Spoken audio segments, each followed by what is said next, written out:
And we are live. Good evening, everyone. Or should I say good afternoon, good morning, good night, depending on where you're tuning in from.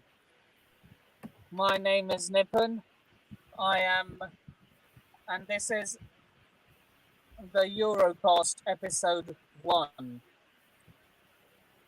I am joined today by my co-host, Mr. Manny and Mr. Arrest. Hello, Manny. Hello, Arrest. Hello. Congratulations on winning the FA Cup. Oh, yes. At least you won a trophy. Good evening, Your Majesty. Today is about Euros, so I don't want to upset Manny. So today we're talking about Euros today, yeah? Hey, listen. Nothing can upset me, and I can rest happy knowing that we had a better season than Chelsea. Yeah. I proceeded to win the same amount of trophies as we did. Oh, wait, no, you didn't. We won something with the women's game. Yeah. Why didn't I keep my big mouth shut? Manchester United battered Spurs ladies 4-0. They absolutely mullered us. They made us look stupid. Yeah. But having said that, our girls, right, they didn't play well. They just didn't get going. And the only one who did get going was Beth England, and she couldn't do it all. She was trying her best, but the rest of them sort of froze. But it's their first experience, so you can forgive them. So next year, if they get to the final, they can do what Manchester United did, because they lost to Chelsea and then they came back 4-0 against us. So that's the women's game is moving on though. I really do like the way it's progressing. Yeah. But this isn't about club football, this is about the Euros. And that's right. Euros. Right, yeah. I want to back Spain. Because I've got a very, Jose Garcia giving me the back room on his show, El Tel Cocorel. So I'm on his show quite a lot. And I want Spain to win for him, because didn't really want the Spanish ladies to beat us in the World Cup final, but I want the Spanish team to do really well, because I love Spanish football. I think it's really entertaining. Ooh. How about you guys? Yeah, no, I agree. Lines on a shirt, jewels remain still gleaming. I'm fed up. I'm fed up with England. They never win anything, man. They're like Spurs. Manager Spurs of the manager doesn't relegate with Middlesbrough, man. Bloody hell. Look, but apparently he's walking. Mate, Rishi Sunak's walking, not Southgate. Rishi Sunak's more likely to walk than bloody Gareth Southgate, that's for sure. So No, don't jump the gun. I mean, obviously, we'll get into specifics of that. But there's a part of me that thinks that he might end up, deciding that he can't do it anymore. It's just too draining. Yeah. The man's a coward, and really can't stand him. Me neither. Imagine if England gets Super Tommy T. no. Well, I hope not. I hope not. Well, I just read on Twitter that Tommy T will be taking a bit of a tea break for a year. He's not coaching any club, and I don't know if England are going to approach him for the manager's job if Tuchel walks. I mean, if Southgate walks. Tuchel was my choice to consider managing England for a bit of time, because I think, if you have a manager who's adept at winning cup competitions and getting the team over the line, you might as well bring him in. But, Bobby Robson, of course, his claim to fame was winning the UEFA Cup with Ipswich Town, who are back in the Premiership, and I'm sure the great man will be smiling down on him. And I like Bobby Robson. Yeah. He's a really Lord good rest manager. his soul. When they won the UEFA Cup, I remember that very well. But I don't give England much chance, because they couldn't even beat Iceland. Well, why? Yeah. Iceland played very well, actually. Do you remember when But Hungary that, beat them give it to 4-0? Southgate that he's Yeah. finally dropped Slabhead. No, well, here's the thing: Slabhead wouldn't have been dropped if it weren't for that calf injury. Yeah. But who's He's to say like that Gareth Southgate's Southgate favourite. doesn't? You in your car? You in your car, Nippon? Yes, I am. And we have I've another never, guest. I've never seen you do a stream from the car. It's always from a And we hotel have our room. or first a Germany conference room. reporter on. How are you doing? How are you doing, Reese? Hi, Reese. All right, I'm fine, thanks. Nice one. You look very chilled. Scottish weather for you. I'm in my spare bedroom, Now, so who are you supporting in that game? Scotland versus Germany, given the fact that you support both teams. It's not really support, it's different. I won't even be watching. I'm not watching the opener. You're not going to be watching that game. Nope. You don't. So who do you actually want to win that game? Deuces, I want a draw. Really? Mm-hmm. I draw that game, then Scotland and Germany win the rest of the games. Scotland. Oh, Do you live in Scotland, Reese? Yeah. Whereabouts? So I live in like West Lothian area, so it's in the middle of like Edinburgh and Glasgow. That's lovely. I'd love to come up to Scotland. I've been a few times, but I would love to come again because I love Scotland. The Scottish people are so warm. I like the Edinburgh tattoo. I went with my friend. It's really good. Oh, Yeah. the tattoo's quality. I used to Yeah, quality, isn't it? I used to do it a few times. I used to actually like not like look run at it, but I was part of it. box on a wind up. It's box on a wind up. Maybe. Yeah, I have class, so I'm not going to rep England. No offense to No. anyone that's English. That's unusual No. for a Scotsman. Not just that. I mean, I've a few friends of mine, obviously, like personal and work, obviously, are English. So I'm like, I'm what's known as at work and amongst my friend group, I'm known as the holy trinity of nations that England hate. So obviously, great grandside is obviously Italian. My other side's German, Scottish. Yeah. So I'm the holy trinity of what you hate, basically.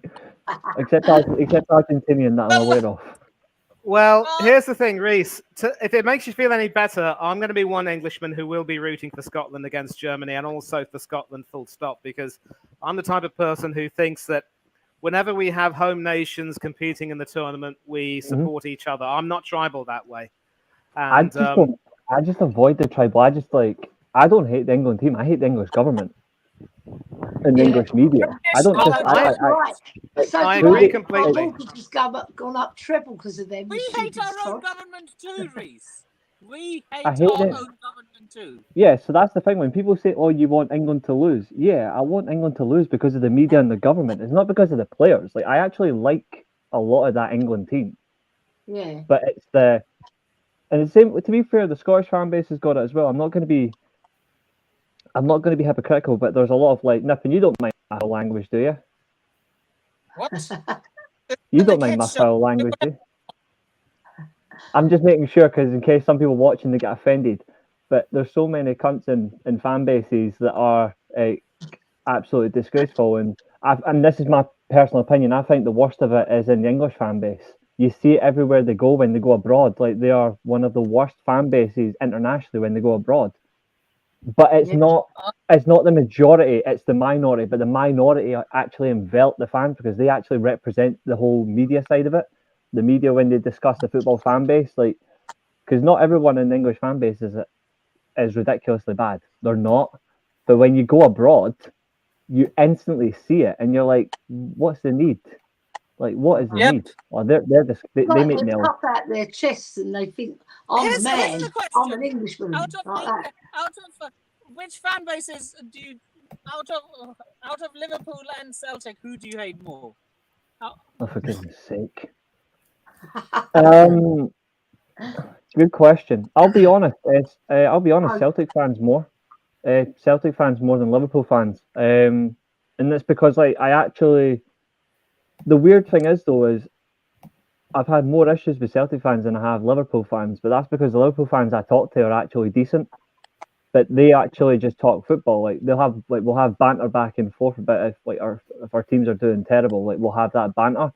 But with Celtic fans, it gets to, you'll know it yourself, like it's the most hated rivalry in football for a reason. It's more than just even political. than El Clasico, and even worse than Del Clasico.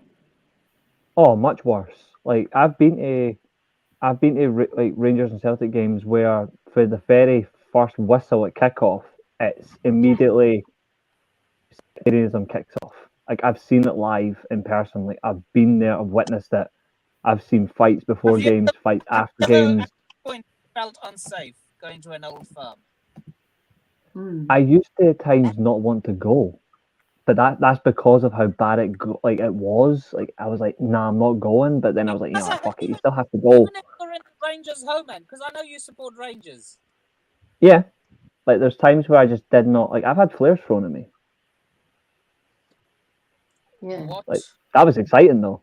But like exciting. it wasn't by wow, Celtic. Getting lit on fire is exciting. Wow.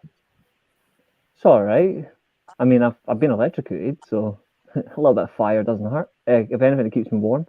It wasn't Celtic fans that threw the flares at me though. It was Legia Warsaw fans. Yeah. But Celtic fans, like I definitely have worse situations with Celtic fans than I have Liverpool fans. Because Liverpool fans, we just banter each other. Although there's some I know that go too far. Like I know some Liverpool fans that reference Munich. I know some Man United fans that reference Hillsborough. That's disgusting. Sorry. That part I avoid that. I've disassociated from a few people I know that are actually from both sides, United and Liverpool. I stopped talking to a few. I just literally kicked them to the curb because of that. I've never had one Celtic fan reference the Ibrox disaster to me once. Yeah. Oh. It's a different level of respect. I can tell you a few stories about London games as well, but I won't go there. There's too many. I can do so much. Like I can do so much. You know, like I've got too many stories. Isn't there like always before games? There's usually a punch up between Arsenal and Spurs supporters. Yeah, like when we played in the 1981 FA Cup semi-final against Wolves at Arsenal Stadium at Highbury, they were firing pellets at us from Avenel Road. They were trying to shoot us. Bloody idiot. That was when it was getting. He's a very fast runner, and he just grabbed my hand and he said, "Come with me, because otherwise, if one of those pellets hits you, it probably won't kill you, but it really hurts." I know, because my brothers fired one at me, not at me, but they fired it at the target when we were playing in the garden. And if it hits you, it really hurts. Bloody nutters. You know, football goes a bit too far sometimes. You know, like where they want to kill you. There's an element to football. There's elements to football that does go too far. Yeah, in the previous Euros, I was following a lot of Dutch supporters on Twitter, and a lot of them were rooting for England when we played each other. In the knockout. What, versus Scotland, you mean? No. Versus Germany. Oh right, yeah, they don't really get on with the Germans. The Dutch hate the Germans more than any nation, though. Yeah, they don't like them. Like the Germans hate the Dutch more than any other nation as well. Like that's pure blood. It's surprising that Holland, Netherlands have never won the World Cup. I thought it was the English they hated. No, like there is a rivalry there between Germany and England, but it's pure blood between Holland and Germany. Like that's a bloodbath. Like the best just go back and look at the period between 1988 and 1992, the Euros, the World Cup. I remember. Just go back. Rijkaard spat at Rudi Völler. That was the 90 World Cup, in Italy, That was in Naples. So you've got the 88 World Cup, 88 Euros was obviously hosted in West Germany as it was at the time.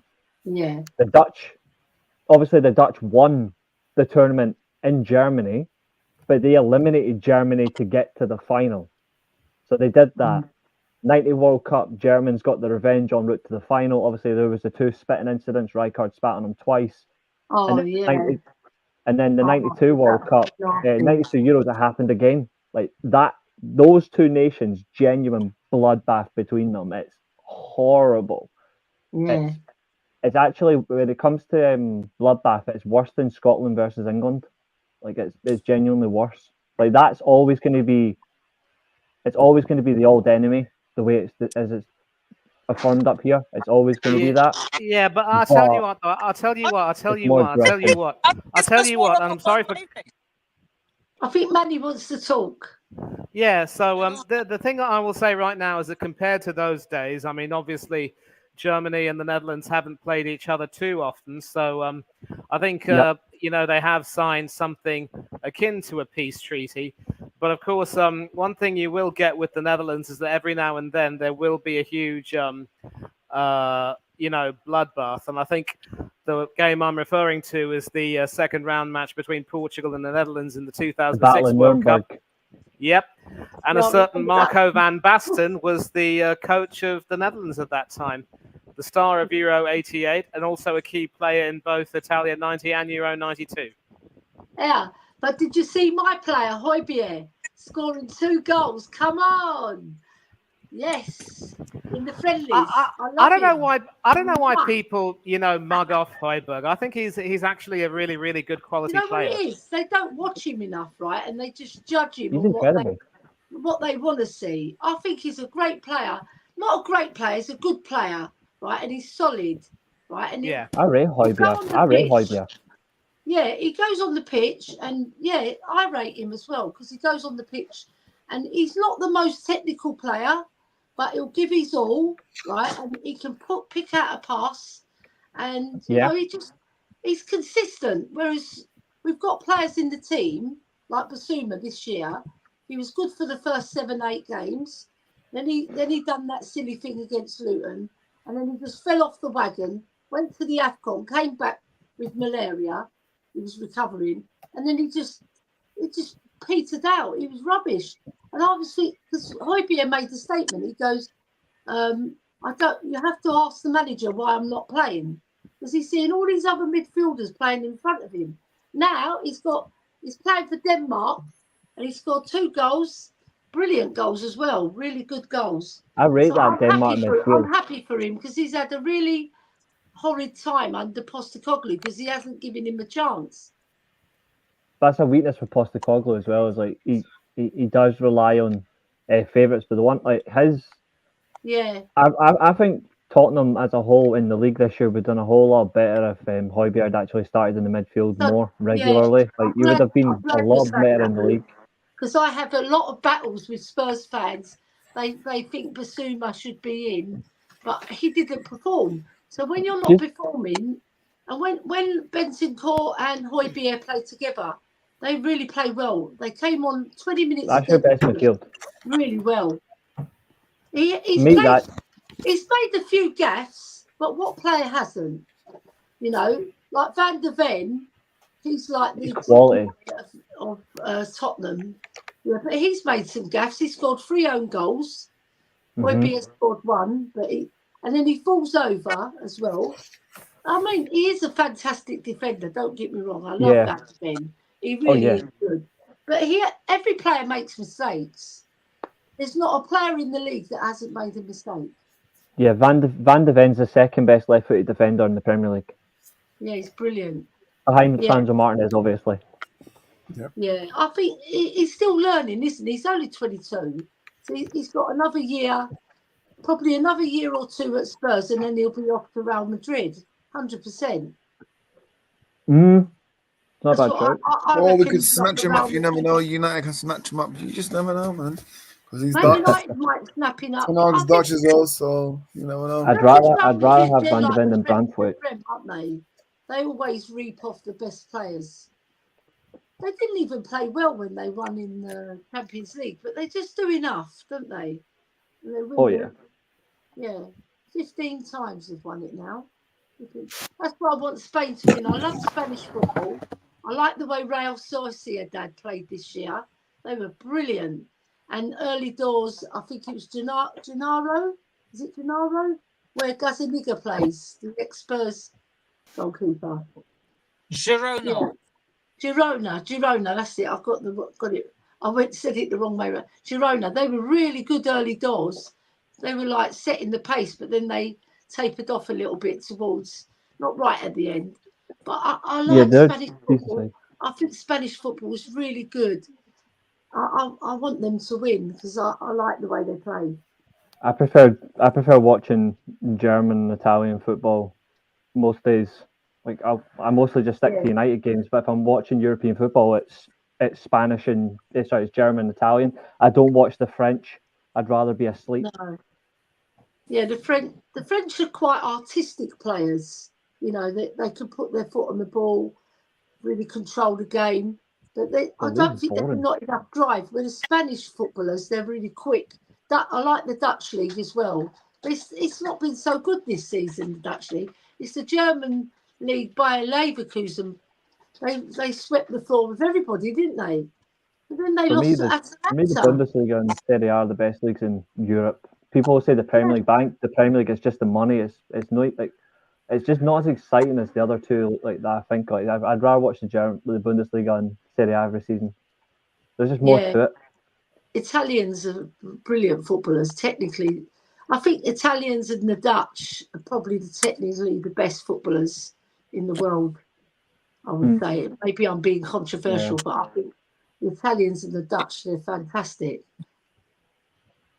Well, do you rate that Riccardo Orsolini from Bologna? No, not particularly. I think he's overrated. No, I think he's just average.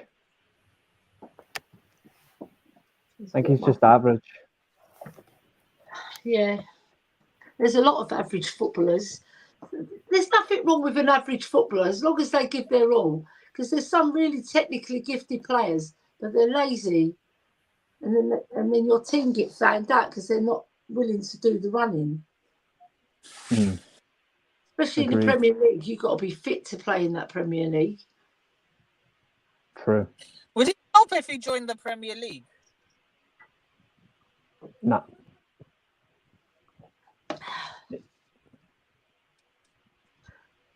So who you guys backing to win it? To win Germany. it, I would say Germany. either Germany. Germany, yeah. I'm supporting obviously England. Yeah, I think people are sleeping. I think people are sleeping on the Germans. I think genuinely the Germans are being far too overlooked. Yeah. No, they come good in tournament. Germany are hit and miss, man. They're hit and miss, Germany. The problem is, like, I'm inconsistent. They're more hit than miss, though. Semi-final. Mm-hmm. Imagine that. Remember that. I've seen it. Germany, Italy. At the Signal Iduna Park. Do you remember that? That would be a good final. Yeah. The wrong team went through. Lehman is beaten. Genuinely, there were so many things wrong with that game. Referee was one of them. What was wrong with that game? Apart from the referee. For one, it was the first Italian goal offside, But and the second one was put. Did you not rate that no-look pass from Andre Pirlo? I'll always rate a Pirlo pass, but still, like he was still offside. What, Pirlo or Grosso? Grosso was offside. Okay. But the second goal was sublime. But it should never have got to that way anyway. If Podolski knew how to put the ball in the back of the net. Podolski, he played for Arsenal, didn't he? He played quite well for Arsenal as well. He was pretty good. Manny, you watched Podolski? Who? Podolski? Yeah, I remember him. Yeah. Prince Poldy. Yeah. Did he come on as a substitute in the 2014 final? Yeah. He was. Yeah, I He didn't come remember. on. But he I did remember do it. Podolski, obviously from 2006. I remember him, fine talent. Pretty good. And it was such a shame that with him, injuries also scuppered his career. The number of world-class players we've had at Arsenal whose time with us was affected by injuries. I mean, the list is so long, it'll make you cry. Yeah. Eduardo da Silva, Thomas Rosicky, Lucas Podolski, Jacob Ramsey. Only one Jacob Ramsey, of course. I'm going to go on a limb. And say from 2010 to 2024, Arsenal have only had 2 genuine world-class players, and that's Mesut Ozil and Alexis Sanchez.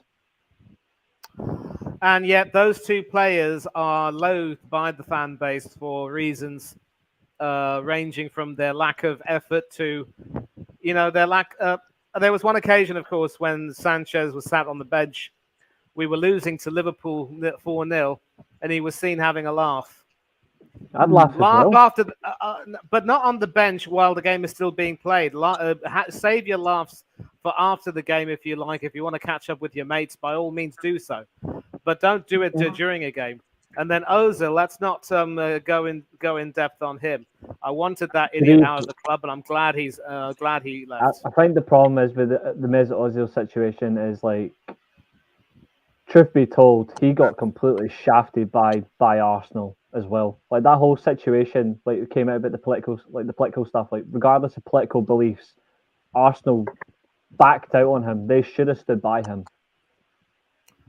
And mate, it's not even the political stuff, okay? I mean, look, I appreciate. Obviously, if he were here today, he'd be supporting the Palestinian cause. He has, of course, raised the issue of the Uyghur Muslims and other causes. But what really turned me off was his disgusting photo op with Erdogan from Turkey, and how he spoke about with Ilkay Gundogan. Yeah, I'm aware of that, and Gundogan obviously, also should have been censured there, and the lack of fairness in that regard is terrible.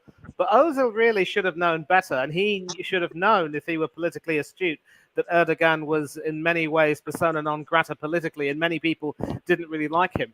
And I don't really see what the what the idea is with him trying to be over celebratory of his Turkish roots, because he's playing for the German national team. He won a World Cup with Germany, born and raised in the country. So when you are born and raised in a country, despite not being, you could say, ancestrally indigenous to that country, a little bit like Mr. Sharma and myself, you pretty much are expected to at least have some respect for the country that where you were born, and which gave you a bit of a life. And in Ozil's case, gave him a chance to pursue a career. And Germany and Erdogan never went on. And so that was one thing which really turned me off him. His whole behavior in the pay cut scheme was absolutely horrible. I mean, who did he think he was, asking to see the figures and the breakdown of where the money saved from the pay cuts would be going? I mean, who did he think he was? And he wanted to protect his charities. I mean, charities are just tax write-offs. So, look, in terms of ability, both Ozil and Sanchez were outstanding players, but they will never be remembered with respect by Liverpool fans because of the way, because of the attitude they showed at the worst of times. I will always have a big place in my heart for people like Thomas Rosicky, for Lucas Podolski, for Jack. Huh? You said Liverpool fans. Oh, sorry. Look, for some reason, when I speak too fast, I have a case of mental flatulence. Please forgive me. That's all right. We forgive you. Manny, thank you. We can all make mistakes, and you know what? It's an honourable man when you admit one. Because some people don't. Yeah, well, I mean, obviously, this is going to be watched repeatedly, and it will be on the internet. It will be basically here for life, watched in perpetuity. So I have to, accept that. I can't deny anything. But what I'm saying is, you're a very eloquent man anyway, Manny. You put appreciate things very that. Thank you. eloquently and very Appreciate intelligent. that. Thank you, man. Thank you, man. And so, as I've said, I'm always going to have a soft spot in my heart for Thomas Rosicki, Lucas Podolski, Jacob Ramsey, and even Francesc Fabregas, because, you know, I know he went on to play for Chelsea, but so did Emmanuel Petit and so did David Rocastle. I don't care. That guy, when he was with us, he literally bled Arsenal through and through. And he was in many ways hung out to dry by a lot of, you know, malcontents, for want of a nicer word, who thought the worst of him when he was not going through a really good phase. And so obviously he went to Barcelona. He wanted to come back to Arsenal. Wenger refused to sign him. He went to Nippon's lot and won a premiership. Good luck to him. I know. And he stopped Spurs winning the Premiership as well. No, that wasn't him. That was Hazard. No, I know, but he was like an instigator of all the shithousery, which was really good for Chelsea because they got back in the game. We went 2-0 up and then they came 2-2. Hazard scored that worldie, didn't he? Yeah. I guess it just goes to show. That was a very niggly game, but it was a really good, exciting football game. You take out the shithousery and the poking and the shouting and all the swearing and all the managers coming on the pitch as well, then it was a very good game. I enjoyed the game. It's just a shame that we drew 2-2. There's a lot of games like that. They're quite niggly between Spurs and Chelsea. Yep. Just goes to show you can take a man out of Arsenal, but you can't take Arsenal out of the man. It's really true. Right, because obviously he's got that rivalry still, hasn't he? And Chelsea are a big rival of Spurs as well. But they're not like an Arsenal rival. It's more of a jealousy thing from the Spurs fans, especially. But I don't really dislike Chelsea. I quite like them. Because I don't love the team, but I admire the way they go about their business, and their academy is really strong, and they always provide good players for their team. It's just that this time they've actually bought the players and it hasn't quite worked. If they used their academy more like they did in the past and then add a sprinkle of genius like Zola, what a player he was. Fantastic for Chelsea. And then you had Gus Poyet, who was brilliant. And then you had so many other players who played for Chelsea, like N'Golo Kante, what a player he was. Fantastic. I think he covered the most ground any other player has covered. Honestly, he covered the entire pitch. He ran forever, that guy. And like Chelsea should be indebted to him because they should make him like the Prime Minister of Chelsea because he's brilliant. He was a fantastic player, wasn't he, Nippon? Yeah, Eden Hazard, right? No, N'Golo Kante. I mean, Eden Hazard had all the minerals, but N'Golo Kante, he was the engine. I loved Kante.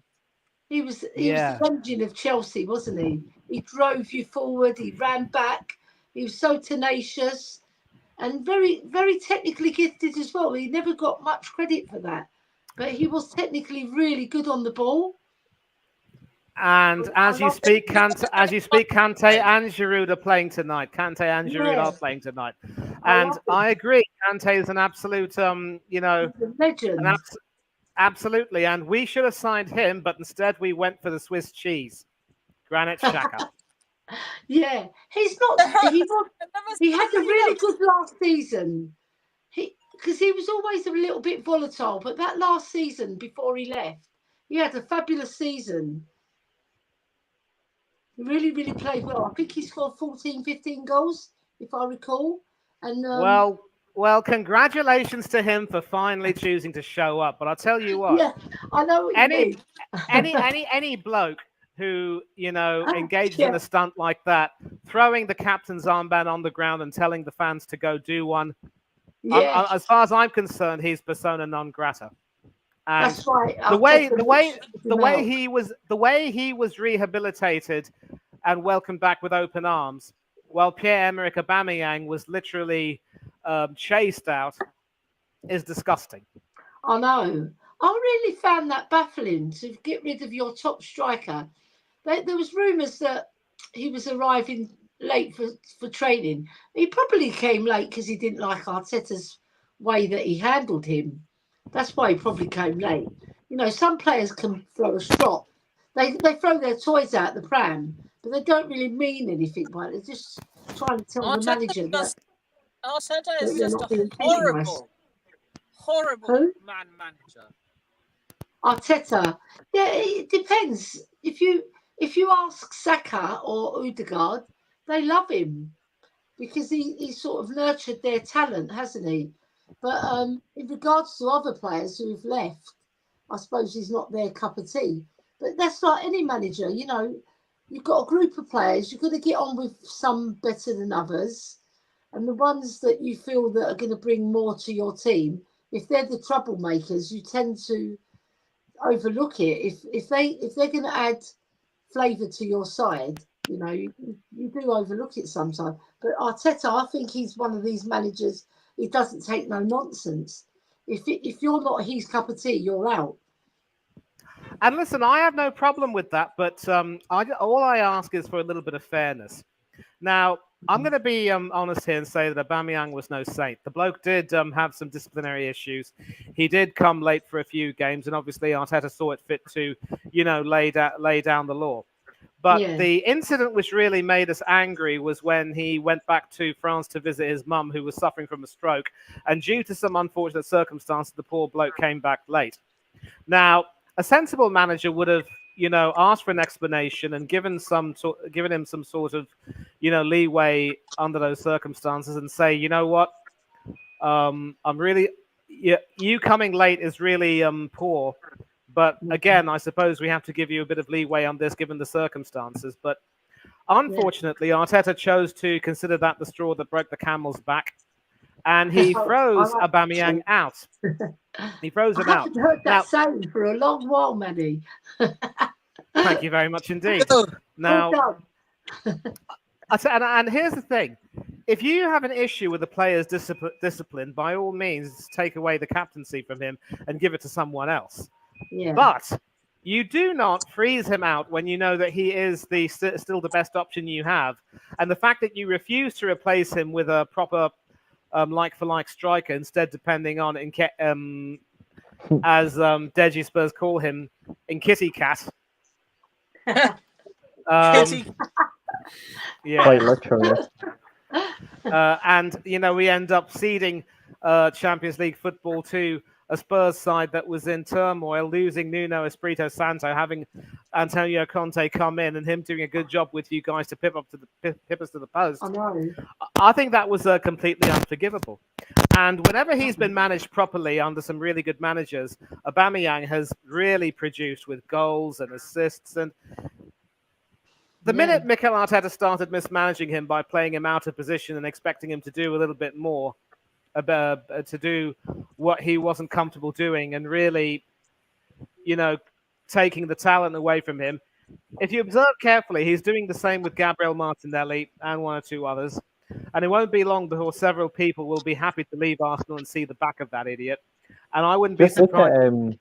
Just look at his numbers this season, even though it's in Ligue 1. I don't rate the French league, but just look at Aubameyang's numbers this whole season. He had 44 goal contributions. Hey. That's because he's playing as a striker, not at effing left wing back or wherever. There's goals and assists. His goal contributions, it was right up there. That's the point. It just shows Aubameyang was Arteta's a good player, but as a manager, he's wank. I don't rate him as a manager, and Arsenal are not going to win anything under him. But that FA Cup win was a fluke. Let's be real, it was a fluke. You're not going to win another trophy. You're not going to win another trophy. Arsenal will not win another trophy as long as Arteta stays in management. So just keep him. And I tell you what, it was thanks to Aubameyang and Martinez and a few others, Nicola Pepe as well, that we won that FA Cup. And not too long afterwards, he thought he would be smart to do a Rafa Benitez and dismantle that team and try and forge his own path. A fat lot of good that did. Yeah. Genuinely stupid to get rid of so much experience. And Like, Yeah, and Reese, listen, I've got a mate of mine who actually supports Celtics, so I suppose at That's first a glance shame. you might not get along with him. He lives in Giffnock, which is a suburb of Glasgow. yep, Glasgow, and I know that. Yeah, he and I were in university together over in Tampa in Florida, and we still nice. keep in touch via WhatsApp. We're in a group. Mhm. And he and another friend of ours, a Senegalese bloke who happens to have an affinity towards England, both come together to sort of take the mickey out on me, saying Arteta's a really, really good coach. You shouldn't be too harsh on him. We both like him. We think he's tactically smart, and he also is doing a really good job with the team. And yet, every time I try to disprove their claims with facts, they say, we'll just agree to disagree, but we're not going to go any further than that.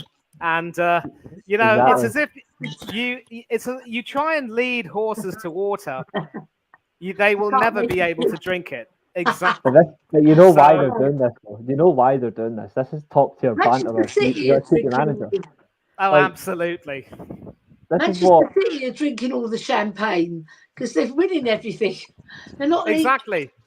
They're both one's a Celtic fan, the other one's a PSG fan, so they win trophies every single year. Go figure. But Reese, I'm sorry to interrupt you. You were saying? Yeah, like I was saying, like as a player, Arteta was quality. I mean, I seen him firsthand. Like I seen him, like his Rangers debut. I got to see it live and all that. So like I seen all that.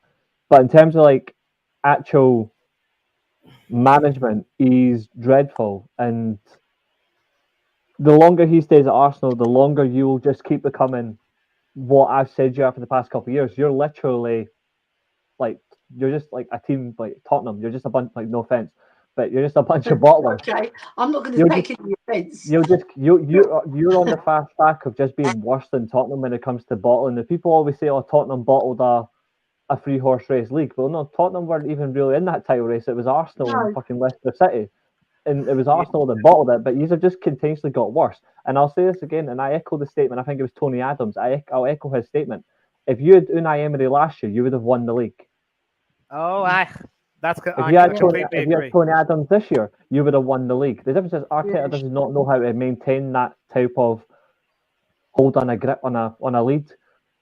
You will continue to keep fading. Saka's going to be finished in the next 2 years, by the way. The more games he keeps playing, like, he does not get rotated enough. He will be finished in the next 2 years. Martinelli, he's already on the fast track as well.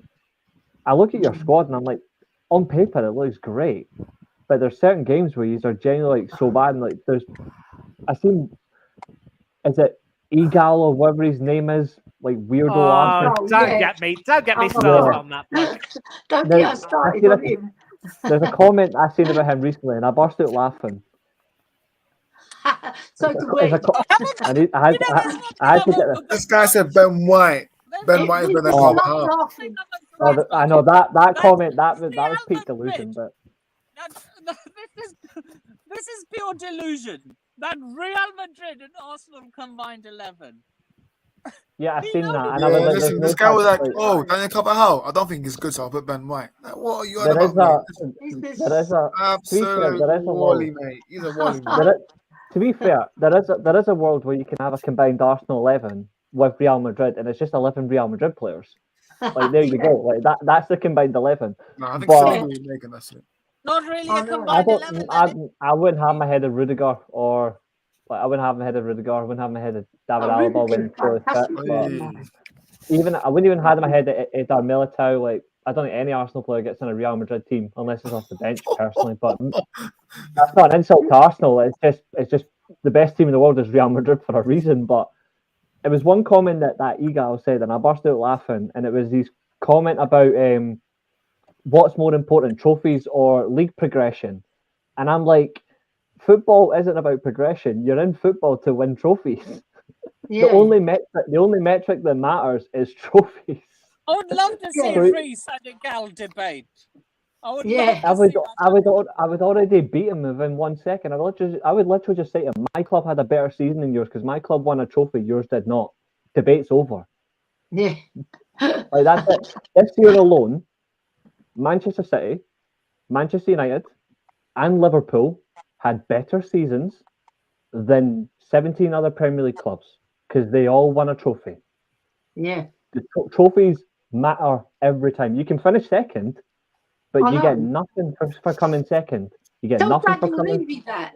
Tell Daniel Levy he's won 1 in 24 years, and he's still in a job, and he's still paying himself money, and he's right. I'm 62 in November, right? 62 years old. So I'm 3 years away from my concession. I've supported Spurs with my family. I've got 7 brothers, my dad, all my nephews, all my nieces. There's about 70 of us, right? All supporting Spurs, right? And then we've got grandchildren as well, right? We all support Spurs, born and bred in Tottenham. And he's going to take away our concession just to make £3 million. And then he pays himself a bonus. It's graceful. That's a scumbag. It's a scumbag. Right, so tomorrow I've got a stream on Eltel Cockerel. Please tune in, everybody, because I've got Brian Daigle, the most famous antagonist against Daniel Levy. He's making me choke on my words. But that's my point. I was like, when I seen the comment by that Eagle, I burst out laughing because I was like, give this debate to Real Madrid fans. What do they care about most, league progression or trophies? They'll be shooting you every time for a trophy. I know. Trophies only. Exactly. They give your club status. So wait, 20th. Even if you get relegated with a trophy, does that mean you've still had a better season? Yeah, you've won a trophy. You've won a trophy. Got a trophy in your cabinet, and you can come up the next season. It's no problem. When you go down to the Championship, most clubs who go down, they come back up within a year or two.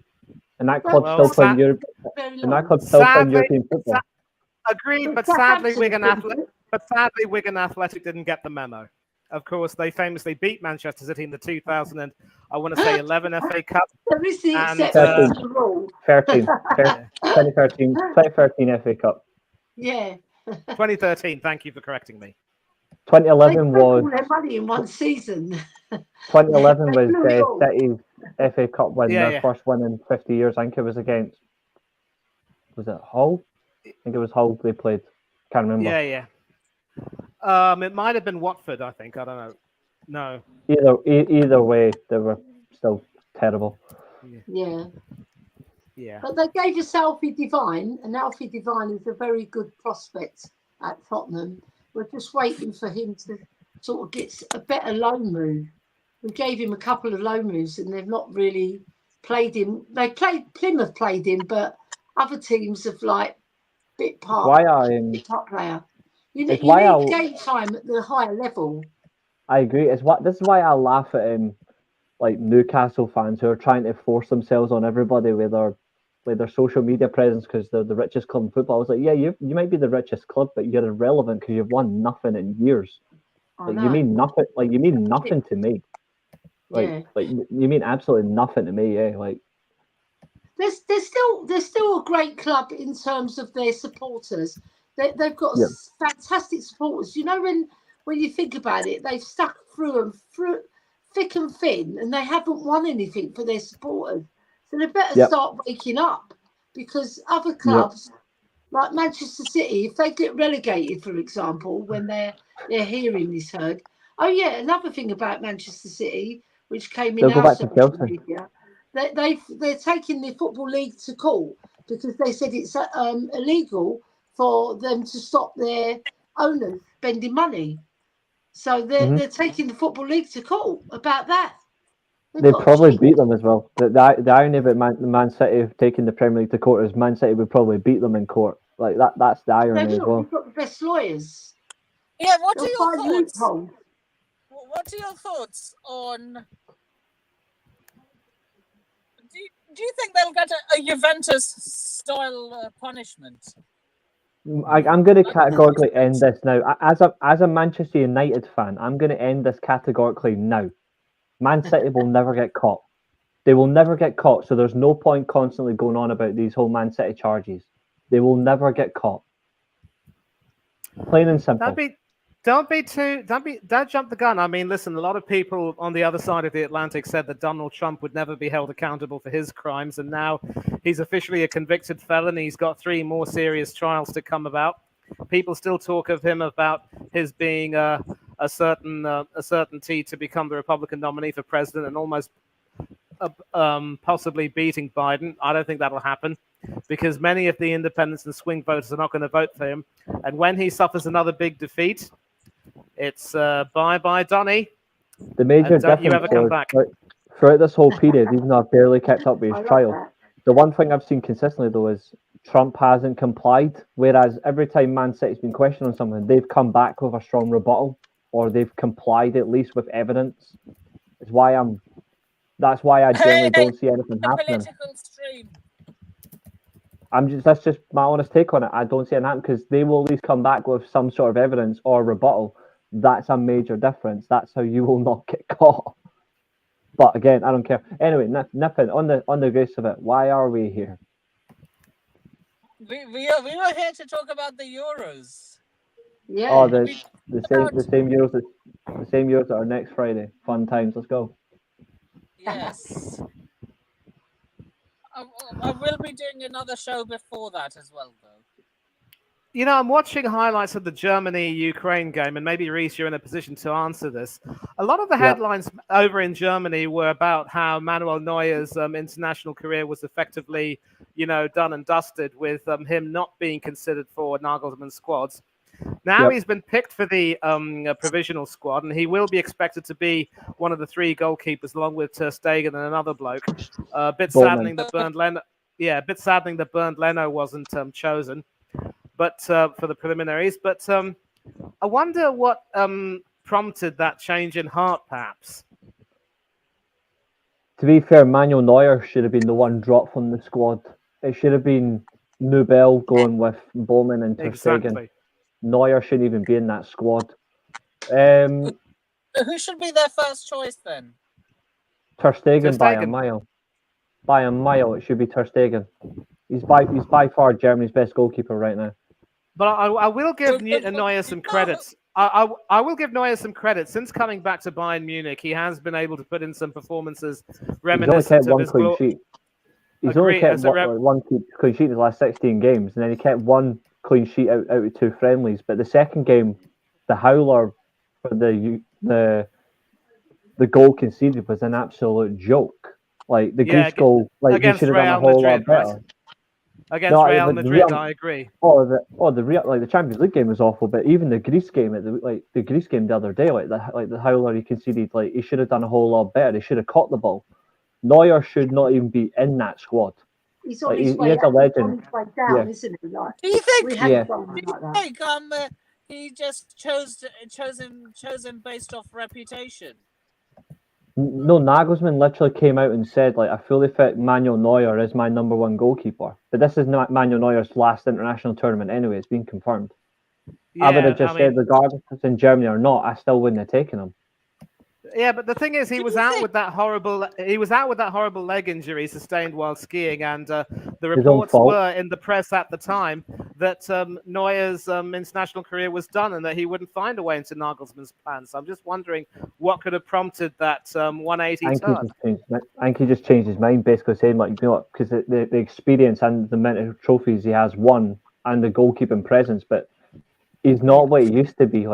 He is the greatest goalkeeper I've ever seen, Manuel Neuer. Out of every goalkeeper I've seen, he is the best goalkeeper, by far. I haven't seen anyone above him.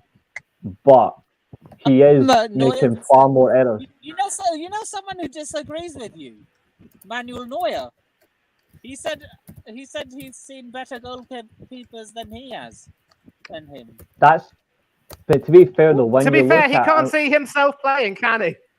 Unless you're unless you're a high level narcissist like Zlatan Ibrahimovic, who completely believes in himself, who says he is the greatest of all time. Manuel Neuer is humble enough to say he's not the greatest goalkeeper, but by far, 2010s onward, he is the greatest goalkeeper of the last decade. He's one of the greatest goalkeepers of all time. He's the greatest goalkeeper I've ever seen. But he should not be in that Germany squad. It should be Alexander Nubel. Pat Jennings then of Tottenham. Pat Jennings, he was an incredible goalkeeper. Jennings was quality. Now, of course, Spurs and Arsenal, but mainly Spurs. But I tell you what, as an England fan, I think Nipun Sharma can agree with me when I say that Aaron Christopher Ramsdale has no business being in the England squad, because never mind the fact that he hardly played all season after being dropped by David Raya, and whenever he had his chances in the cups, he completely mucked it up.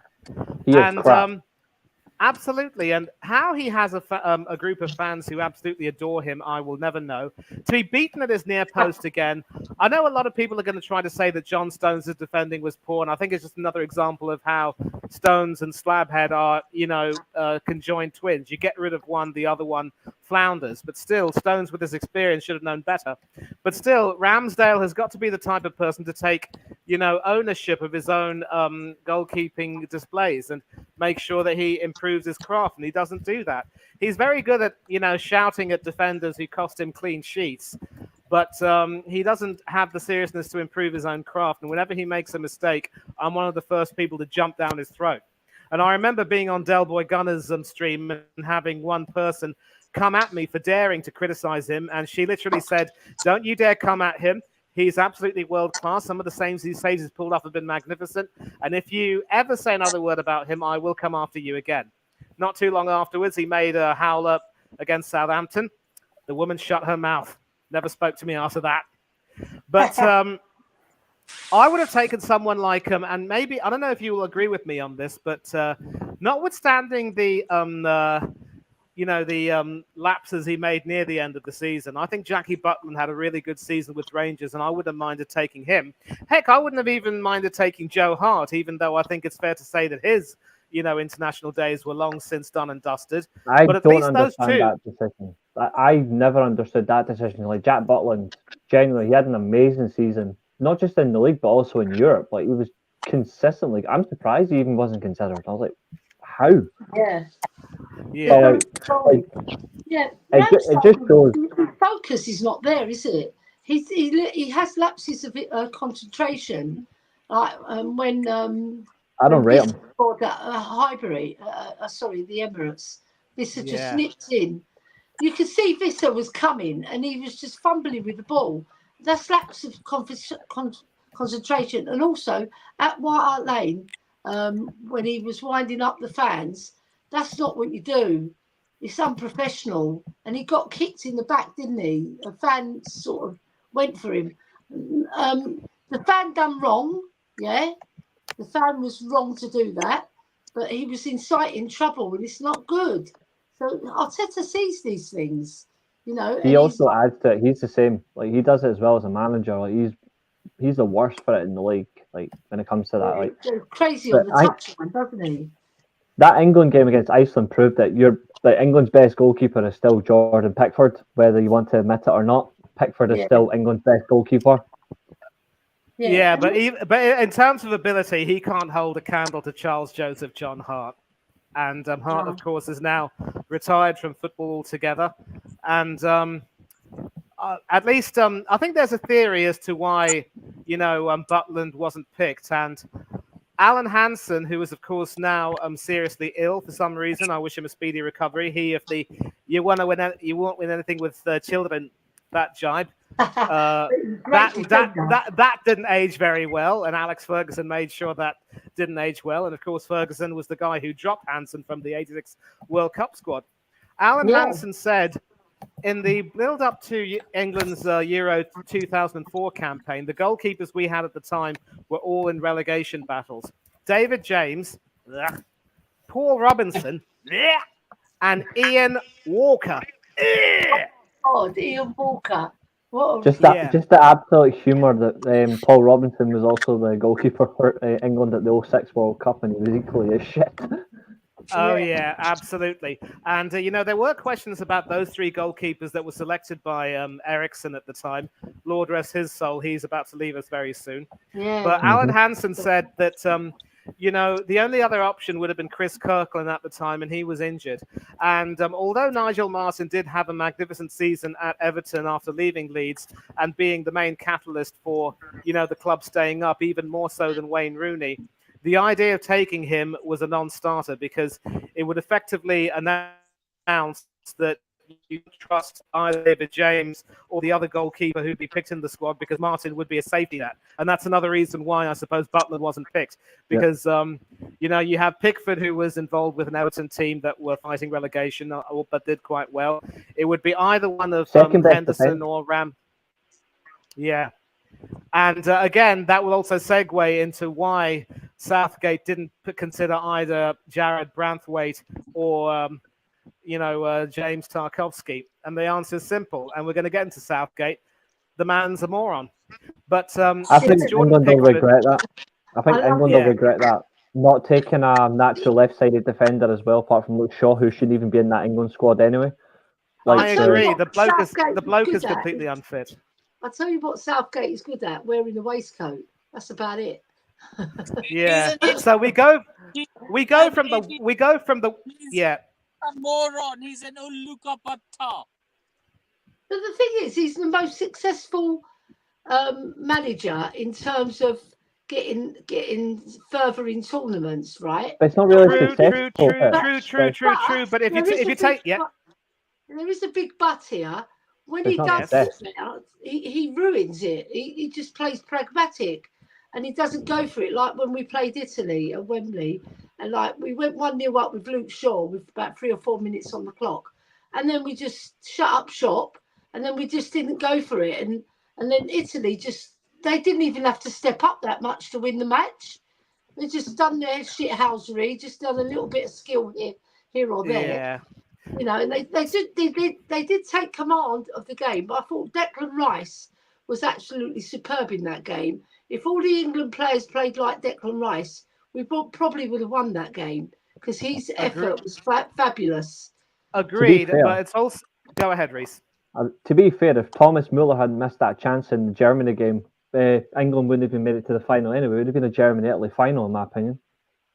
Yeah, almost certainly, and of course, you know, because it would have went to penalties. Because it would have went penalties, and the Germans would have beat England on penalties. Well, to be fair, Reese, mate, we have improved our penalty record since under Southgate, but you know, maybe not by much, but it has been an improvement. And I will also say right now that Euro final was something that really turned me off Southgate for the way he conducted things. But you know, we've gone from the Wally with the brolly to the turncoat in a waistcoat, and I love it.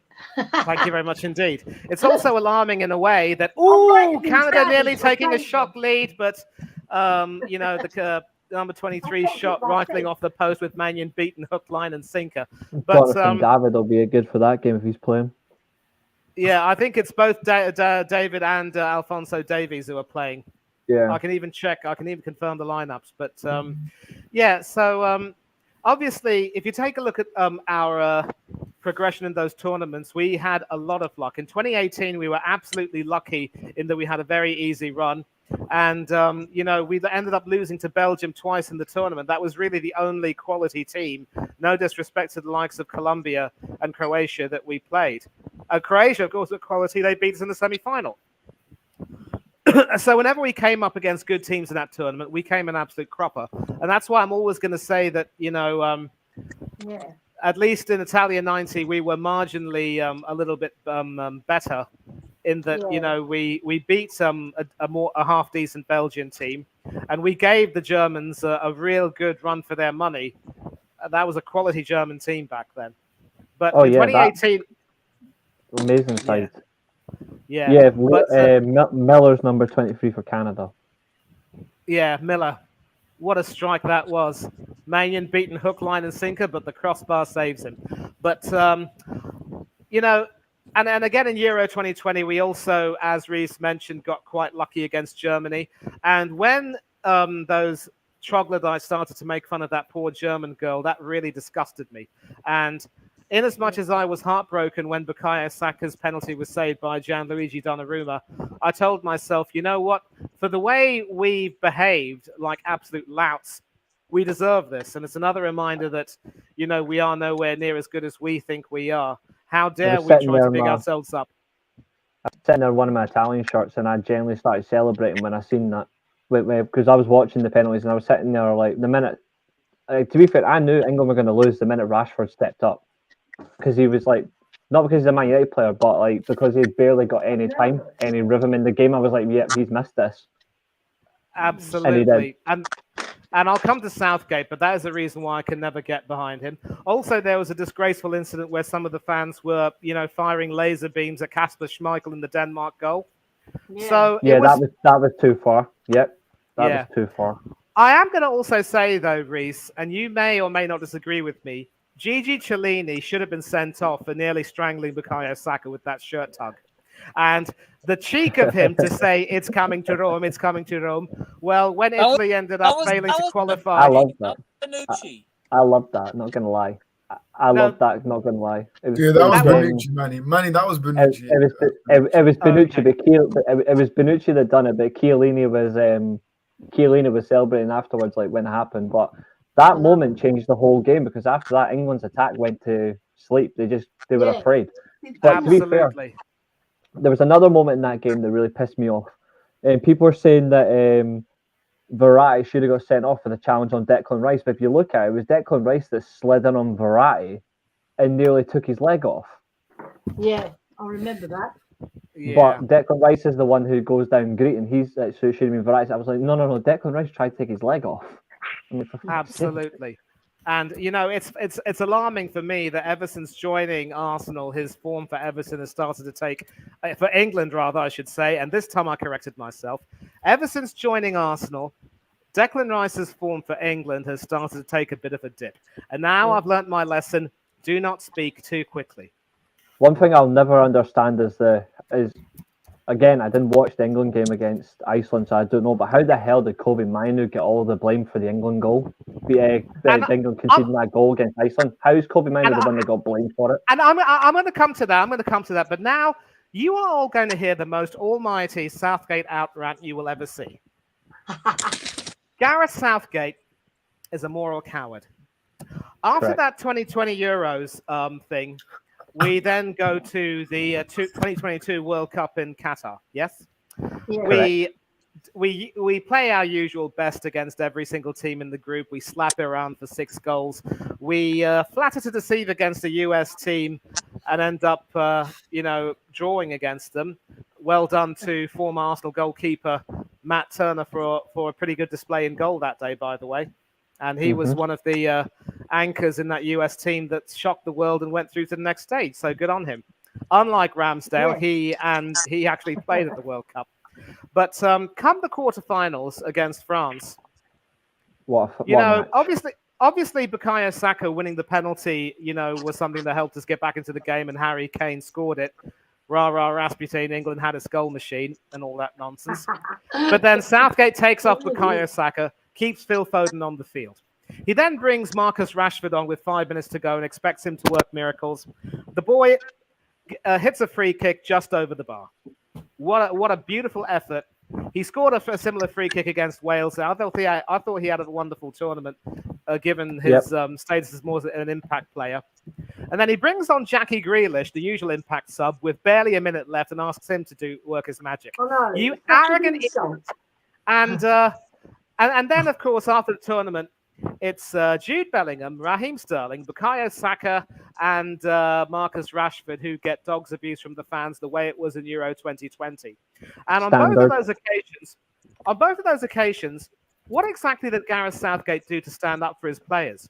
When he knew that his players were getting all that abuse, I don't even know exactly what he did. Maybe Nippon or, Your Majesty or any one of you can tell me if he did anything specific. But he had the opportunity, in my opinion, to be a statesman. Yeah? And ironically, this idiot was chatting with another so-called statesman in Sunak, talking about who had the crappier job, or other all sorts of nonsense. And Southgate had the ability to really push back against, the fans and the media and say, you know what, these boys are my boys. You do not speak of them that way. I'm the one who has to take the responsibility for the decisions that I make on the field. I'm the one who has to take responsibility for my squad selections. You do not attack these fine young people. They are true patriots, and don't you dare do that. And this coward, of course, yes, respect to him for having the bottle to take a penalty in Euro 96. But the fact remains, he still mucked up and let the country down. And now, as a manager, he's doing it again.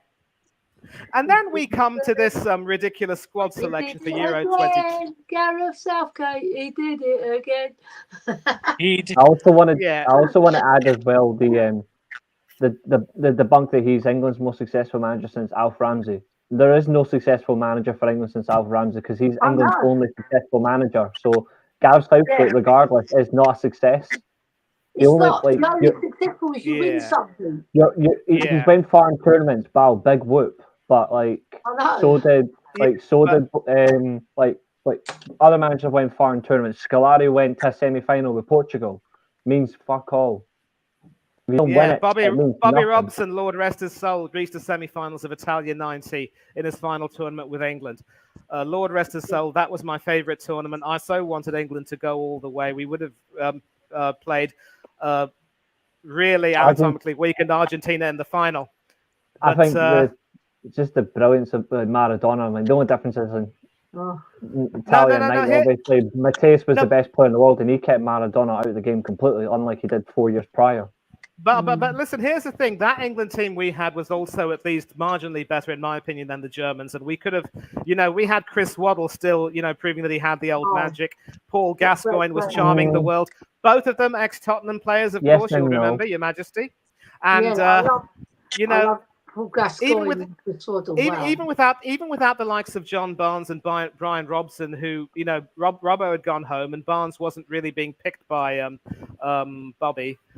We still had a really, really strong quality team.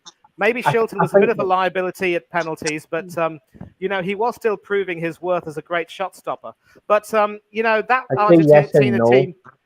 I'd say yes and no about that England team being better than the Germans, because when you look at that German team, though, you had Collar at centre back, who is literally just on his way now to Italy, and he's going to go win the UEFA Cup as well. Then he goes back to Dortmund as a captain.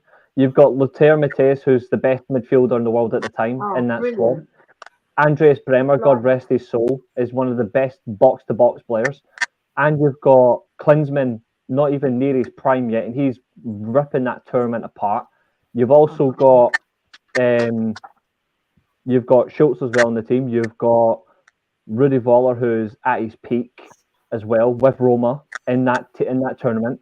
Most of Germany's best players from that period, 86 to 94, are all either playing in top-level clubs in the Bundesliga or they're playing in Serie A because it was the hardest league back then. Yeah. Lothar Matthäus went and won the Ballon d'Or and the German Player of the Year whilst playing for Trapattoni's Inter Milan that year.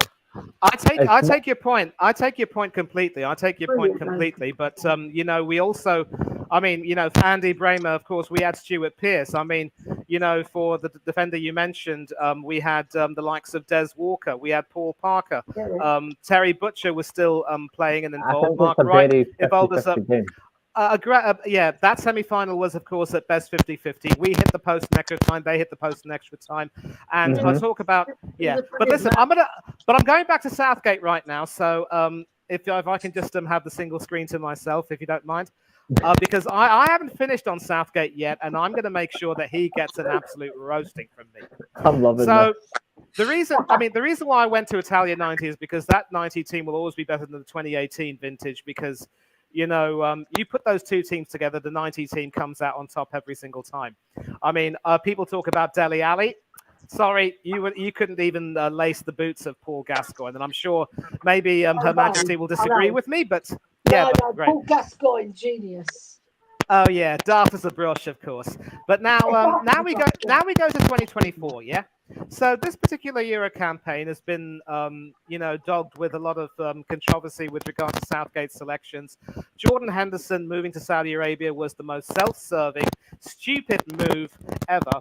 And I think with another Spurs connection, with this, which will make you smile, Your Majesty, it reminded me of when a certain Solskjaer, Jeremiah Campbell saw it fit to leave Portsmouth and move to Notts County of all teams. He had enough of not winning any trophies, so he thought, right, I'll pop off to Arsenal and do the double. Yeah, but then here's the thing. He moved to Notts County after winning the FA Cup with Portsmouth as captain, and then he realised that he missed being in the big time, so he moved back to Arsenal again in January. Had a stormer of a half season with us, where I thought he was absolutely outstanding, and he should have been on the plane to South Africa, but that idiot Capello saw it fit to take Ledley King, the perpetually injured Ledley King, and the unpatriotic Jamie Carragher, who had to be begged to come out of retirement. But Jordan Henderson going to Saudi Arabia to join his old mate Steven Gerrard was stupid. What do you expect from Jamie Carragher, though? You said the unpatriotic Jamie Carragher. Where is he from? Good point, Nippon. Well, that's harsh. I mean, look, Michael Owen was also from Liverpool, but he loved playing for England so much. So let's not tar everyone with the same brush, yeah? And which club's fan base hate him the most? I wish he never got the Man United number 7 shirt. How do you think I feel? Well, he had his moments with United, scoring an injury time winner in a Manchester derby will always endear him to the fans. I know, but anyway, here's the thing. Before I get off track, Jordan Henderson moving to Saudi to join his old mate Steven Gerrard was a stupid decision, and what compounded that stupidity was that when he decided to leave that club, which were doing sweet bugger all in the league, he ended up not getting paid a single penny. So he goes to Ajax and ends up trying to play. In the meantime, Southgate selects him for England's games. Now, when he was at Ajax, I think recently they had friendlies against Brazil and Belgium, if memory serves me right. Correct. Southgate got so Henderson. Sorry, go on. After we need to talk about 2 other teams Reece supports because we've only spoken about one. Yeah, I will come. I mean, well, we've spoken a lot about the Germany team, but Scotland needs some discussion. But so Henderson gets an injury and misses those 2 friendlies against Brazil and Belgium, and Southgate wisely ends up dropping him, not because he was bowing to public pressure to drop Henderson, but because he realized that Henderson just wouldn't be at his intense best following that injury. And the thing is, though, tactically, Henderson and Calvin Phillips are really the only 2 players who have the ability to play both in the defensive midfield pivot alongside Declan Rice, or in a part of a midfield 3 along with Declan Rice and Jude Bellingham. And that's exactly what Henderson did in Qatar. And credit to the bloke, I thought that his better days were long gone because he wasn't used very much in the Euros except as a substitute. But he was a starter in Qatar, and he actually was one of our better players. So tactically, I understood the decision, stood why Southgate wanted to keep him. But then he decides to drop him. He decides to drop Marcus Rashford, and you respect those decisions because neither of those 2 were literally uprooting trees this season. Then later on, once he has his provisional squad, from where he cuts a few more players, he keeps Jackie Grealish in. Gives the guy a substitute appearance against Bosnia and Herzegovina, and he puts in an excellent performance as a super sub, as a cameo, as he always does for England. And he has Southgate purring over him, saying, "We all know about his qualities. He's a world-class player." And then a few days later, he gets dropped. Now, you didn't want to take Jack Grealish because you didn't think he was, his form justified. Don't even pick him in the squad for the Bosnia and Iceland friendlies. What's that crackling? Sorry, I don't know what it is. But listen, I'm not forgetting that he hasn't even been picked for the Euro squad. I know he hasn't been picked. I know Grealish was dropped. Can you all hear me now? Yes. Yeah. Okay. So if you knew that you wanted to drop Jackie Grealish from the final squad, don't pick him for the Bosnia and Iceland friendlies, the same way he did with Jarell Kranjcar, who was in the squad for the Iceland game. That is just poor man management. I'm sorry. So he picks the likes of Kobbie Mainoo and Adam Wharton, and the media literally, go to town on him, singing his praises, saying, "Well done," and including that ghastly Phil McNumpty from the BBC, who I've never been able to stomach, saying, "Southgate got the big calls right. Let's celebrate it. He's opting to evolve the squad, pick younger players, make sure the squad evolves," which is also why he didn't bother to pick Raheem Sterling either. And what does he do with Kobbie Mainoo? Well, Orest, I want to bring you in here. What exactly is Kobbie Mainoo's best position at Manchester United, and where has he been played? Well, definitely he's not been playing as number 6. So let's get this right. But what was it? Jason Burt from the Telegraph did a report at halftime. Is Kobbie Mainoo the fault at number 6? Oh, is he the problem? Mate, that guy, by the way, Jason Burt, I'm going to get onto him because then there's old tweets that United fans have been actually finding. But listen, for me, when I watch Main at United, he's more like advanced 8 kind of. Yes. So listen, he pushed up. So listen, for reports to come out saying, and also, man, I don't even seen it, but I think one of the UK newspaper, they put Saka's face and saying, "Oh, I've seen that completely." And you know, and that's the thing. So you select Mainoo because you enjoy his talent. You really think he has something to offer, as does Adam Wharton, and you don't even play them in their best positions. What sort of homework are you doing? How devoted are you to your profession? How seriously are you taking your job, you absolute waster? And I think it's fair to say that our only real hope of success in Germany would be to play the 3-man midfield with Rice and Bellingham in. But at least with Henderson coming in, being there as he was in Qatar, Bellingham had the ability to push up a little bit more and end up playing more as a number 10. It would be more flexible that way. But instead, you've got Declan Rice, potentially one of Kobbie Mainoo or Trent Alexander-Arnold, who both like to push up, as does Bellingham. So that leaves Rice being more exposed. And so tactically, Southgate is absolutely clueless. But even worse than that, you know, again, Kobbie Mainoo and Bukayo Saka being attacked in what is clearly a racial campaign from the press. Where is Southgate? Why is he not standing up for his black players, his players of colour? He's played with the likes of Paul Ince and Ian Wright for England, for crying out loud. And he still is happy to see them get thrown to the wolves. And, you know, the worst part is that if the younger players are going to get affected like this, Southgate's just going to wash his hands and say, well, I selected them, I asked them to do a job, and they weren't able to do it. Very much like what Arteta's doing with some of our players. And that is one of the reasons why I will never have any respect for him as a manager. And if, you know, he ends up, you know, being sacked, if England fail to achieve anything, you can. Yeah, you can. You're going to see me do the Carlton dance from the Fresh Prince of Bel-Air. Man, you're going to do Diego Carlos when he did that against United, and then they fumbled. That was Douglas Luiz, and don't get me started on that. But in a Hilton hotel on the day he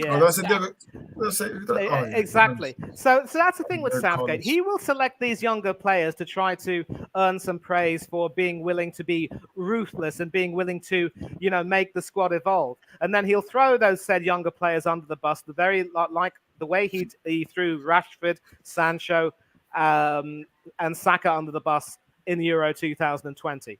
That is why I can't stand the guy. He's that really turned me off him, and I start to see a lot more about him. The more I see about a manager, the more I despise that person. Now, I'm always a person who takes a manager as I find him and gives him a fair chance. But if he mucks up in an unforgivable way, he is persona non grata to me. And that defeat against Iceland, like the defeat against Brazil, is perfect proof that against more competent opposition, he's found wanting. And we're starting to see the Emperor for what he is. Despite being dressed to the nines in a waistcoat, this Emperor has no clothes. Rant over. That was a the Emperor's New Groove. Yeah, well, the less said about Gareth Southgate's musical and dancing acumen, the better. Lovely He'll always have that Pizza Hut advertisement, though. Now we need to move on. We need to move to Italy and Scotland. What are your thoughts on the team selections then, Reese? I think all the basis. I think the Scotland squad is actually, when you look going into the tournament, obviously there's one glaring omission, but that's due to injury and that's unfortunate. That's Lewis Ferguson.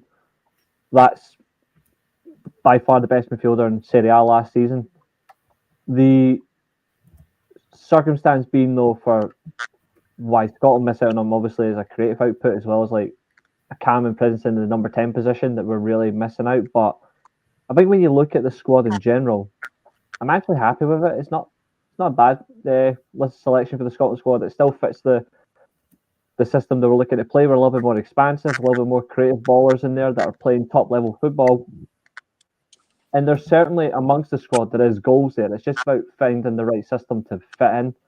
I think personally, when you look at our European qualifying group campaign, we won 5 games on the bounce, including beating Spain, beat Norway, beat Georgia. Obviously, things went awkward in the return fixture against Spain, but we then went 7 games without a win, like after the qualifiers ended. But recent results have been okay. We win 2-0 last week. Against Gibraltar, although the fact that it took 23 shots to score a goal is genuinely embarrassing. We then play Finland. We go 2-0 up. And then unlucky goal conceded. Again, that's the making of it against Finland. Like, they got a good goal back from a header, but then there was never a penalty. Like, for the second goal, that was never a penalty. But unfortunately, rules are shite. So we won our last warm-up game before Friday's opener in Munich. But I'm happy with the Scotland squad in general. The Italian squad, I've already argued with a few people about it, the likes of Luca, who's crying, complaining about certain wing backs, and I'm like, no, the right selection's there. Like, and he's moaning that Insigne is not in the squad and Verratti's not in the squad, and I'm like, well, they don't play top level football anymore, so they're irrelevant. So frankly, I'm happy with that squad as well. I like the makeup of it. Spalletti made the right choice going away from the back 4 to a back 3. It definitely feels more competent because the best teams in Serie A play a back 3, so it holds up to that level. I don't think Italy are going to do well at the tournament anyway. I think Scotland will do okay. But in genuine sense, I think the selections warrant the levels that fit both teams. I think Scotland aren't going to win the whole thing, but they've got a decent chance of getting out of the groups because they've played better football than they have this time. And people are saying Scotland didn't deserve to get there last time. They got there through the playoffs. Okay, that's fine, but even though you still have to qualify regardless, we didn't do well. This time, we got there finishing second in our group, where we were one of the better teams to watch, in my opinion, throughout the qualifying campaign. We qualified before England did, as well. Yep. Like, we Probably definitely... Probably the only thing you'll have above us in the whole tournament. Yeah, but maybe. to be fair, Nip and Scotland are actually doing a lot better than England at the cricket as we speak. We also mentioned that Scotland also have a better record in the Nations League as well, whether you like it or not, because we've never been relegated. And also you're going to be playing in Group A while we're slumming it in Group B. Mm-hmm. Yeah, so like Scottish football is on the up. We are getting there. You know who I think a big miss for that Scotland squad is? Lyndon Dykes. Yes, yeah, Lyndon Dykes. As a number 9, yeah, absolutely. I like Craig Conway. I'm happy that he's getting a chance with his inclusion in the squad, but again, he's only just got there. Che Adams, meh. Shanklin, lovely goal he scored against Finland, but again, he's been hot and cold when it comes to international football. He's more prolific for club than he is country, so I think it's a big issue. We do rely on McTominay for goals, but it's the team effort. The team plays so much more expansive football than they did 5-6 years ago. Like, we're dominating possession a lot more. We're making more forward passes. We're being more productive with possession when it comes to transition the ball upfield. The back 3 is there, but I think after the Euros, we need to start to transition and look to play more of a back 4, but still play the same system. We play a 3-4-2-1. I would still play the same shape. I would play a 4 with a 3-man midfield with the 2 10s behind the striker. I think we need to do that. Yeah, so a question for you, and I'm sorry to butt right in, but I will ask you this. You've got 2 of the world's best left-backs in Andrew Robertson, the long-serving Scotland captain, and also one of my favourite players, Kieran Tierney. Under Clark's system, Robertson plays the wider role, while Tierney sort of comes in as a less central defender in the back 3. And That's right. I can tell you right now that one of the best performances I saw of Scotland was against Spain, where you beat them 2-0. You literally gave them a shellacking. And Played them off the track, Tierney's and Tierney's beautiful run to outstrip the six-time Champions League winner Danny Carvajal was a sight to behold. He provided the assist for Scotland's second goal, if memory serves me That's right. right. So That's correct. you've got two amazing left backs. In a back four, one of them has to go. Who would you drop? Personally, I would still drop Tierney, and it's not out of it's not in the sense of that I don't rate Kieran Tierney. I think when it comes to big match experience, like they do have a high level of experience together. But when you look at more recent years, who has the bigger big match experience, especially for winning games, is still Andy Robertson. Like far more experience consistently than Tierney. He's also a better injury record as well than Tierney, but Tierney does give his all when he does play in a Scotland shirt. I'll never dispute that. But also, if anything, if we did play a back four, if we did play in a back four, Greg Taylor seems to be getting more opportunities as a rotational left back. If anything, I would play maybe Jack Hendry beside Kieran Tierney in a back four, and you play Ralston, or eventually Liverpool's going to be in our team because I think he's going to pledge to Scotland soon. We've also got Aaron Hickey, we've got Nathan Patterson, we've got some really good fullbacks. Like in the sense of it, like defense is one of our strong points, but we're so much better now across all angles of the field, and we've got a goalkeeper in Angus Gunn finally. But I think when you look at the team, I hope that we do play a similar system where we go from the 3-4-2-1 to a 4-3-2-1. But I would have Robertson as my left back, but Kieran Tierney at left centre back beside Jack Hendry, I'd be okay with. Yeah, well, there is, of course, a school of thought that as Ireland used to do with Steve Staunton, they would often play him as well as sort of a left-sided midfielder or even a left wing-back. So it could very well be that with Kieran Tierney capable of some bursts of pace, he could also perhaps do a job as a de facto left winger in a 4-4-2. Or so that could be something there. Now, of course, you mentioned your defence, but sadly, you will be missing Hickey and Patterson at right back. So I think they will be big misses for you. And that's why we've got Ralston at right back, or right wing back. Depends how we play. Yeah. And as far as the goalkeepers are concerned, I think you're right in that they're all there on merit. Angus Gunn, Xander Clark, and Liam Kelly have played a lot of football this season. They've got the intensity. I'm absolutely heartbroken for Craig Gordon, but I tell you what, ever since sustaining that double leg fracture, I just thought it's not really going to have, the stars aren't going to align for him. But I hope that you can accept that over the course of his career, he has been quite simply one of the finest goalkeepers to come from Alba. Oh, yeah, by a landslide, yeah. Incredible goalkeeper. Yeah. So big up yourself, Forrest.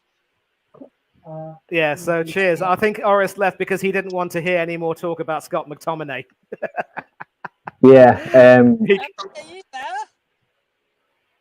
There's definitely some midfield quality. Like we do have a lot of depth in the midfield now, which is a bonus, but we'll see where it goes.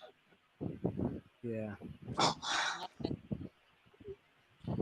And listen, just continuing on Gordon, a lot of people have been pillaring him for that cameo he had. But listen, I thought the defense let him down for the first goal, and that second goal, yes, it might. The punch looked worse than it actually was. He got the ball first. He doesn't deserve any of the crap that he's been getting. And prior to that injury, he was, but prior to that injury, he was magnificent.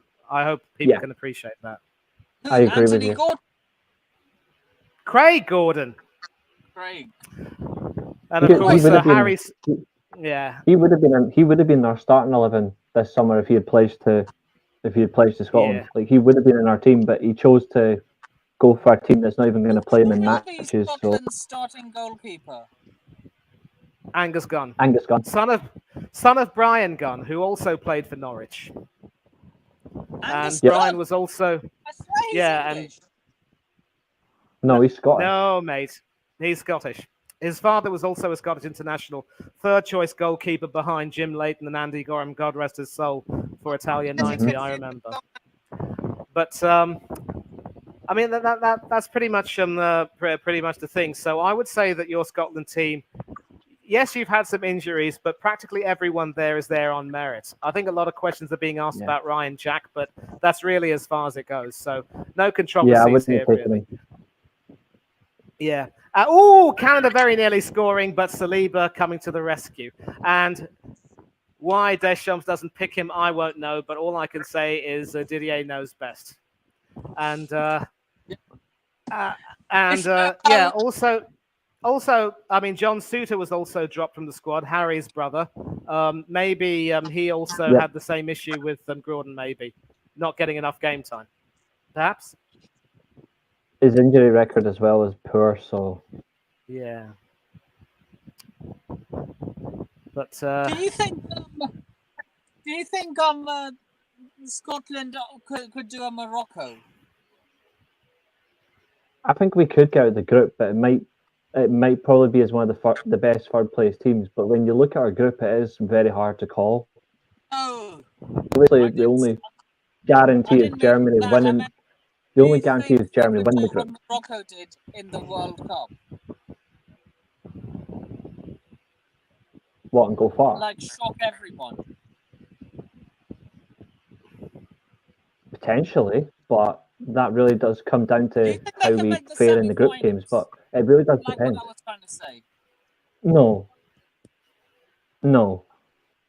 I don't think we have got a good record against big teams though. Like when we play a big team, we really can beat the best of them. But I don't think we would ever go to a semi-final of a tournament. If we did, that would be incredible. But as an honest reflection, no. But we could get out of this group. Like we could. Like it's a very well balanced group. For me, it's the hardest group in the tournament. A lot of people are going to say it's Croatia, Italy, Spain. For me, no, that's Croatia's winning that group. But like, I think we have a decent Spain? chance. I don't rate Spain. This is the worst Spain squad I've seen in years. Yep, I agree. Like, I generally don't rate them. I generally don't rate them. Like, I think Spain shouldn't even bother come to this tournament. They've got some decent, a few decent players, but they've got. You rate them more highly than you rate England. No. I don't agree even with have Reece. Spain as a favourite I mean, tournament. I take a look at the goalkeepers in that squad: Unai Simon, David Raya, and the other bloke Ramiro. I mean, I don't see Ramiro very much, but Simon and Raya are the top two, and neither. And not. Oh yeah, Ramiro is with Sociedad, so obviously Tierney will know a lot about him. I like Unai Simon. He's a good goalkeeper. I disagree, mate. I think his handling at times is poor, and he has made some very poor errors. But David Raya is certainly not the type of person who will, take a game by the scruff of the neck. And he can stat pad by keeping clean sheets, but he's no Emi Martinez as far as I'm concerned. I think he's a whole lot. I think Unai Simon this season, especially under Valverde, who fantastic manager, really showcases ability as a goalkeeper. I really do like Unai Simon. I suppose at La Liga he does quite well. Would he start for any top level team? He easily starts for Man United, Man City. He would be a very easily Arsenal's #1 goalkeeper. He would definitely start for Chelsea. Unai Simon would. You think he takes out Edison? You think he takes that spot from Edison? Considering Man City are looking to sell Ederson this summer, yes. But here's the thing: I've seen Unai Simon make a lot of horrible howlers in the Spain shirt, and I tell you what, in major tournaments, sometimes a howler can cost you really greatly indeed. So we both agree that this Spanish squad is anatomically weak, and if you are depending on the ultimate stat padder Alvaro Morata to lead your line, you are in big trouble. Gone are the days of Raul Gonzalez and David Villa and even Fernando Morientes. It's Alvaro Morata. I do like Morata. The problem is the system doesn't work, and God for the life of me, I don't know why they've not taken Pedro Porro. He had a brilliant season for Tottenham. Yeah, they also didn't bother to take the likes of Llorente and Pau Cubarsí from Barcelona, who I thought showed a great deal of promise with the Catalans. Maybe The coach wants him to play a little bit more and get some experience, so maybe no controversy there. But yeah, I mean, Italy obviously will be expected to compete, but I'm pretty sure they won't win it this time around. Germany people have got them do as look. favourites, Imagine but if they don't make it out of the group. But to be fair, their first game is on Saturday against Croatia. Then they play Italy. Then they end the group stage against Albania. It's a hard 3 ties, I think. And Reese, who's in your group apart from Germany? Albania and one other team, right? Hungary and Switzerland. Oh, right. Hungary and Switzerland. Yeah. So Yeah, Hungary are not Albania's mugs. Hungary are No. not mugs. Neither is Switzerland. Hungary and Scotland have got the best records for Nations League when it comes to promotions as well. Like the most promotions in the Nations League. Like they take every game Yes. seriously. Switzerland are Yeah, just but- experienced, but I think their luck will run out this time. Right. They're a good side. Right. Oh, they're a good side. They have a knack of doing really well in major tournaments, though. And of course, lest we forget, they beat France in the knockout stages in the last Euros. Yes, on penalties, but still a win nonetheless. So before we wrap it up, who will What's happened to your Her Majesty, winner- by the way? I don't know. You there, Ellie? Probably have our cat. I saw our cat earlier on. Oh, cats. I'm trying to see who's actually in there. I'm actually trying to see who's actually in there, like the Spanish squad. I mean, Spain did win 5-1 yesterday against Northern Ireland, but it's Northern Ireland, so it doesn't really mean much. Yes, exactly. And of course, Northern Ireland actually took the lead after 2 minutes with the Spanish defense falling asleep. The big bad Ballard heading them in front. I do like some of the Spanish players. The problem is just I don't think when it comes to the tournament, I don't have them as the 4 favourites. Exactly. And let's not forget that they also were one of the teams that Morocco slayed en route to their brilliant semi-final run in Qatar. Yep. Unai Right. Simon couldn't even save a single penalty. Says a lot when before we wrap up, Yes, Mr. Sharma. quick from all of you, your winner, runner-up, third place, player of the tournament, top scorer. Reese, you can go first, mate. Germany to win it. Portugal runner-up. Player of the tournament, Jamal Musiala or Toni Kroos. And top goal scorer, Harry Kane. Okay, now my turn. Well, I mean, here's the thing. I will probably have to go through the entire, draw to sort of get my permutations correct. But I'll just say it'll be a shot in the dark for me. So I'll agree with Reese and say that Germany should end up winning the tournament on home soil. France will end up being runners-up like they were 2 years ago in Qatar. Semi-finalists: Italy and Italy and Portugal. Yeah, Italy and Portugal. And top scorer for the tournament. Yeah, I concur. I concur. Yeah, my 4: Germany, Portugal, France, Italy are my final 4. Yeah. Yeah. So but the only difference is I got France as runners-up and Portugal and Italy as semi-finalists. But again, I will have to see the draw to make sure I get my permutations correct there. So, but what were the other 2 things you asked? Top scorer and player of the tournament, right? Yep.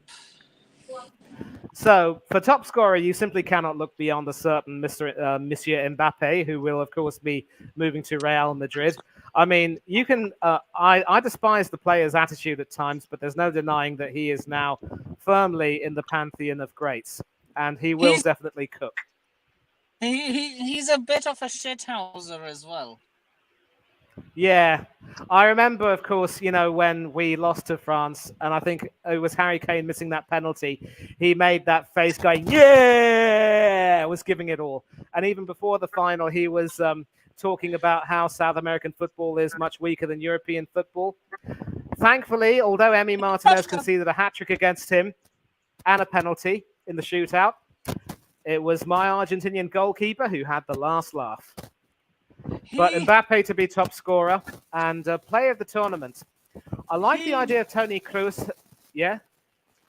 Go ahead, Nippon. He rubbed me up the wrong way after that face. Yeah.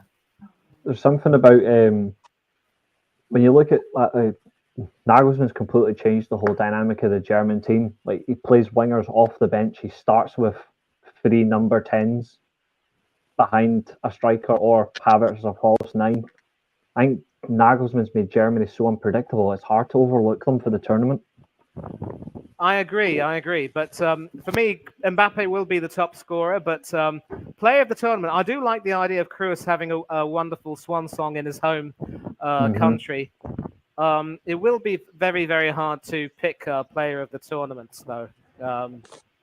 Because, again, you've got Kroos, you've got Mbappe. Musiala's a fine shout. I think he's been one of Bayern's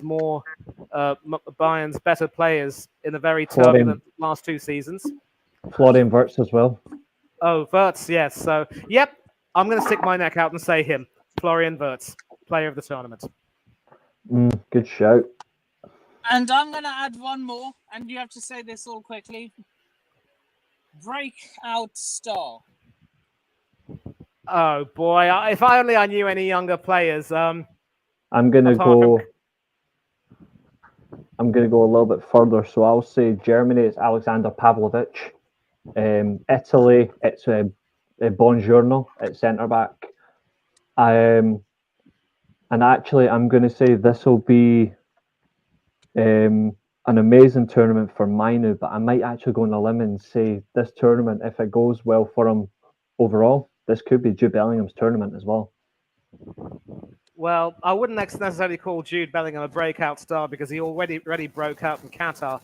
But I think I will be patriotic here and go for a certain Mr. Mainu, unless, of course, Southgate completely does him dirty like he did against Iceland. So I think crazy thing as well, from an experience side, I think this could be Robert Andrick's tournament for Germany and beside Toni Kroos. But I'm actually going to go one further. Maximilian Bayer, the Hoffenheim striker. Good call. He should have scored 4 goals the other night. He should have scored 4. Okay, and I know. I'm sorry I didn't ask you this question earlier. I'm sorry, Nippon, but let me just cut. I'm sorry I didn't ask you this question earlier. But Mats Hummels and Julian Brandt were 2 linchpins in Dortmund's run to the Champions League final. Why did Nagelsmann drop them? I think Hummels is purely from an age-related reason, but I would have still taken him personally. Julian Brandt, it's the number 10s in front of him. I think that's the harsh reality. Like Florian Wirtz, Musiala, like Sane as well off the bench, Jurek off the bench. If it's to do with age, why is he taking Neuer? Why is he taking Müller? He's made it crystal clear that Neuer shouldn't be in the squad. It should have been Newell who should have been picked. But I also didn't believe that Nagelsmann would go back to Neuer. But it is what it is. Anyway. It's his last tournament. He's not taking Müller to play games. He's taking Müller for the experience off the bench, like to guide some of the young talents like Pavlovic, but like even Goretzka not in the squad as well, like who ended the season strongly, is a big miss. Oh yeah, that's another big call, and for that reason as well, you might as well have had someone like a Hummels in the team who actually had a really good season. I did agree with not taking Serge Gnabry. I completely agree with that decision. Yeah, injury prone. I love the bloke, very talented, former Arsenal youth player. Great against us, but in Bayern Munich. But the injuries simply weren't his best friend. But listen, he's still young. He's got more tournaments ahead of him. He's going to be fine. Yeah. So mine, the final 4: Germany, Italy, Holland, and England. They'll be the final 4. Holland, yeah, it's a good shout. Holland are a tricky one. Well, they're Holland. dark If they- horses for sure. I'd If love they to see play- England in the Final Four, but I don't see it happening personally. If they can get the best out of, for me, if Holland want to go far, they don't play Frankie de Jong. I would play Reijnders with Koopmeiners in midfield behind Xavi Simon, and then you've got a very good Is midfield that three. your Milan bias coming out? No, I think Frankie de Jong isn't going to do enough for them in the midfield. Right. Koopmeiners a fantastic ball carrying midfielder, and he's got better penetrative passes. He was on par with Bruno Fernandes for chance creation across Europe for Atlanta. So Tijani Rangers. And he's what a about very David good midfielder. Don't rate him.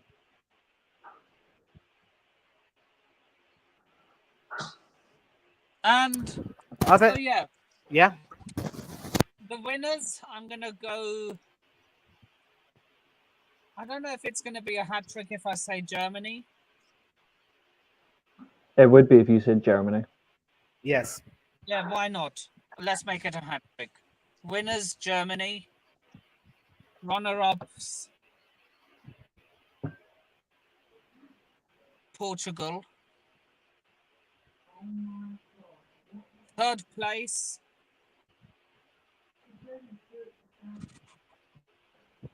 either England or Holland, one of them. Player of the tournament, Jude Bellingham. Top scorer,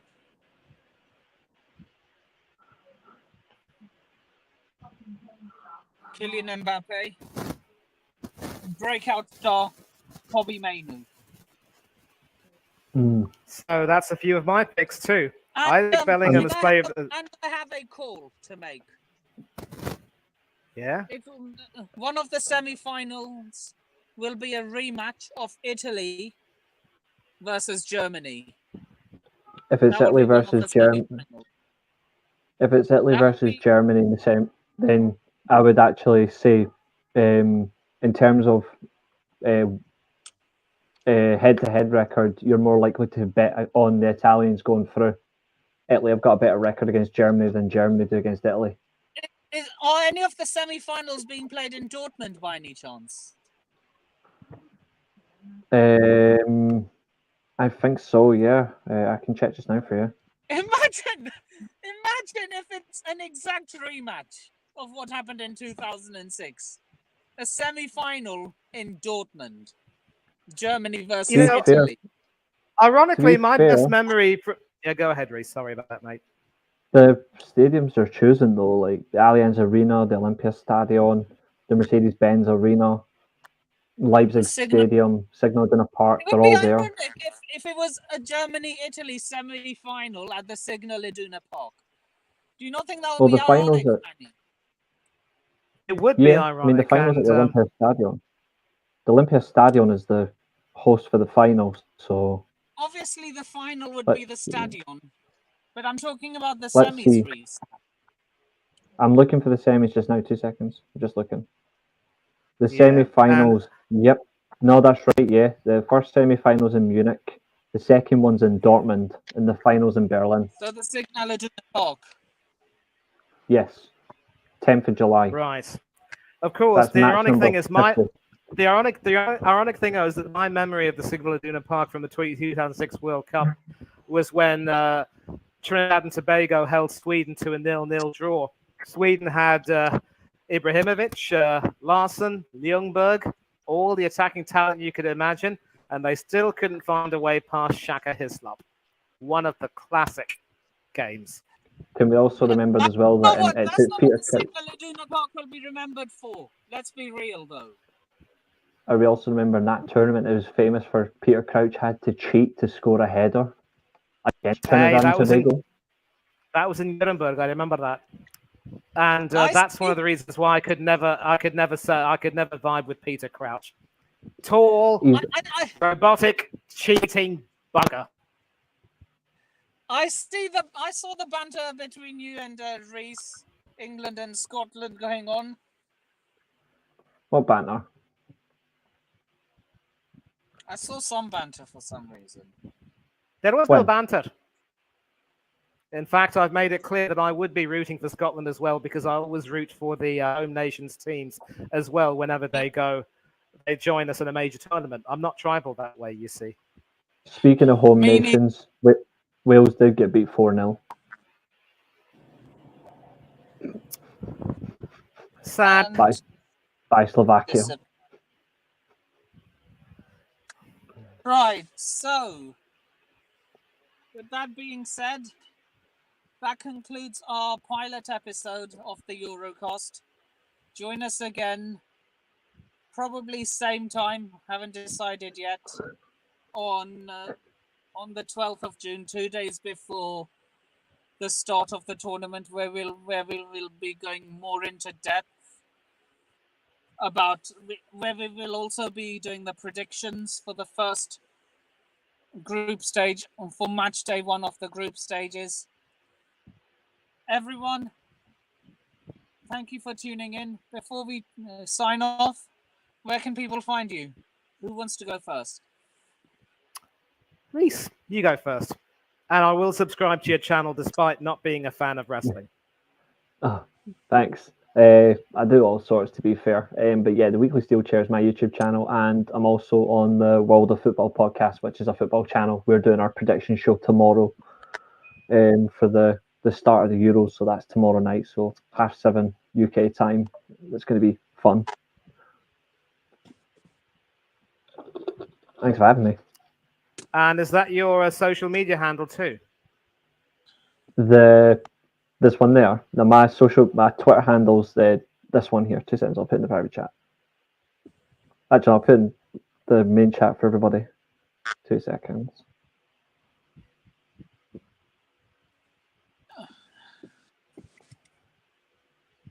Oh, well, I'm surprised I haven't modded you yet, Reese.